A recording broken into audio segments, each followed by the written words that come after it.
नमस्कार, मैं हूँ लालचंद सोनी। आज सुबह टाइम्स में आप सभी का स्वागत है। बंगाल में हुए तूफानी चक्रवात से प्राकृतिक आपदा। बंगाल में तूफान से आए लोगों की 80 लोगों की मौत से प्रधानमंत्री श्री मोदी जी काफी चिंतित नजर आए। वहीं पर बंगाल की मुख्यमंत्री ममता बनर्जी और राज्यपाल महोदय जी वहाँ बंगाल एरिया का दौरा करके और बंगाल में भयानक तूफान लगभग 200 किलोमीटर की रफ्तार से अम्फान चक्रवात देखी जा रही है। सबसे बड़ी खबर यह है कि कोरोना वैश्विक संकट काल में पूरा देश आज लॉकडाउन है। वहीं पर आज 56वां दिन देखा जा सकता है और प्रधानमंत्री श्री मोदी जी बंगाल की यात्रा में पहली बार इस संकट में निकले हुए हैं। आज 56वें दिन के दौरे पर और कोलकाता की तरफ से दिल्ली सहित मोदी जी ने बंगाल में तूफानी संकट देखने के लिए या जाए श्री मोदी जी ने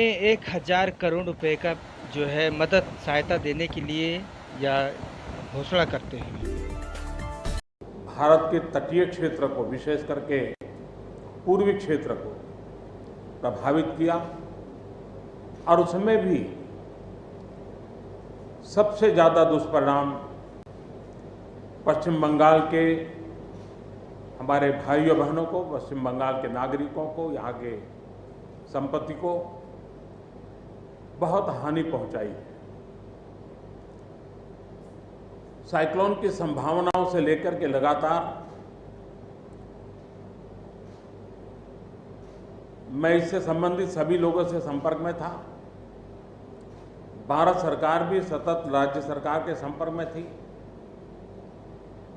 साइक्लोन का नुकसान कम से कम हो, इसके लिए जो भी आवश्यक कदम उठाने चाहिए उसके लिए राज्य सरकार और केंद्र सरकार ने मिलकर के भरसक प्रयास किया। लेकिन उसके बावजूद भी करीब करीब 80 लोगों के जीवन हम नहीं बचा पाए। इसका हम सबको दुख है। जिन परिवारों ने अपना स्वजन खोया है उनके प्रति केंद्र सरकार, राज्य सरकार और हम सबकी संवेदनाएं हैं और इस संकट की घड़ी में हम उनके साथ हैं।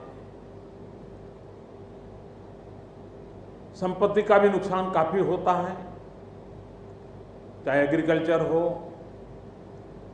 चाहे पावर सेक्टर हो, चाहे टेलीकम्युनिकेशन हो, चाहे घरों का उजड़ जाना हो, अनेक प्रकार का, चाहे वो इंफ्रास्ट्रक्चर का हो, चाहे व्यापार जगत से लोग जुड़े हुए हो, चाहे खेती क्षेत्र से जुड़े हुए, हर किसी को नुकसान होता है। आज मैंने हवाई निरीक्षण करके बारीकी से इस प्रभावग्रस्त विस्तार को मुख्यमंत्री जी के साथ, गवर्नर श्री के साथ दौरा करके उसको देखा है। अभी राज्य सरकार ने और मुख्यमंत्री जी ने विस्तार से मेरे सामने जो भी प्राथमिक आकलन है उसका ब्यौरा दिया है। हमने तय किया है कि हो सके उतना जल्द डिटेल में सर्वे हो, कृषि का हो, पावर सेक्टर का हो, टेलीकम्युनिकेशन का हो, घरों की जो स्थिति है, इंफ्रास्ट्रक्चर की जो स्थिति है।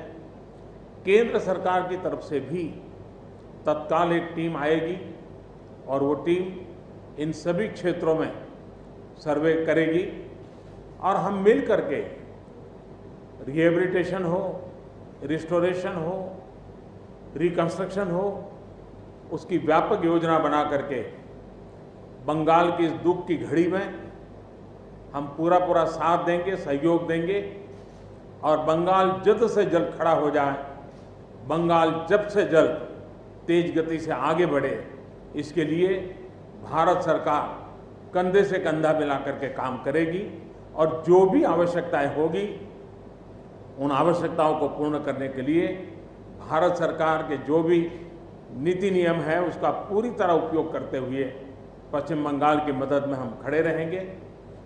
अभी तत्काल जो इस संकट की घड़ी में राज्य सरकार को कठिनाई न हो, इसके लिए एक एडवांस असिस्टेंस के रूप में 1000 करोड़ रुपया भारत सरकार की तरफ से व्यवस्था की जाएगी। साथ साथ जिन परिवारों ने अपने स्वजन खोए हैं उन परिवारों को प्रधानमंत्री राहत कोष से 2 लाख रुपया और जिन लोगों को इंजरी हुई है उनको 50,000 रुपये तक की सहायता देने का भी हम प्रधानमंत्री राहत कोष से करेंगे। पूरी दुनिया एक संकट से जूझ रही है। भारत भी लगातार कोरोना वायरस के खिलाफ लड़ाई लड़ रहा है। कोरोना वायरस की लड़ाई में जीतने का मंत्र और साइक्लोन में जीतने का मंत्र। बंगाल में तूफानी संकट देखने के लिए बंगाल का जायजा लेने पहुंचे श्री मोदी जी लगातार इस पर चिंता जाहिर करते हुए बंगाल की अर्थव्यवस्था देखते हुए, और वहीं पर मौसम विभाग पहले से ही चेतावनी दिया था कि उसे लेकर आपदा प्रबंधन ने एनडीआरएफ की विभाग टीम ने मुस्तैदी से काम करते हुए कुछ लोगों को लाखों की संख्या में लोगों को बचाया गया और टीमें तैयार थी। बहुत सी इंसान को एनडीआरएफ की टीमों की मुद्दे के साथ फिर मिलेंगे। तब तक के लिए अपना ध्यान, परिवार का। बेटी बचाओ बेटी पढ़ाओ, पेड़ अधिक लगाओ, इन्वायरमेंट साफ करो। जय हिंद।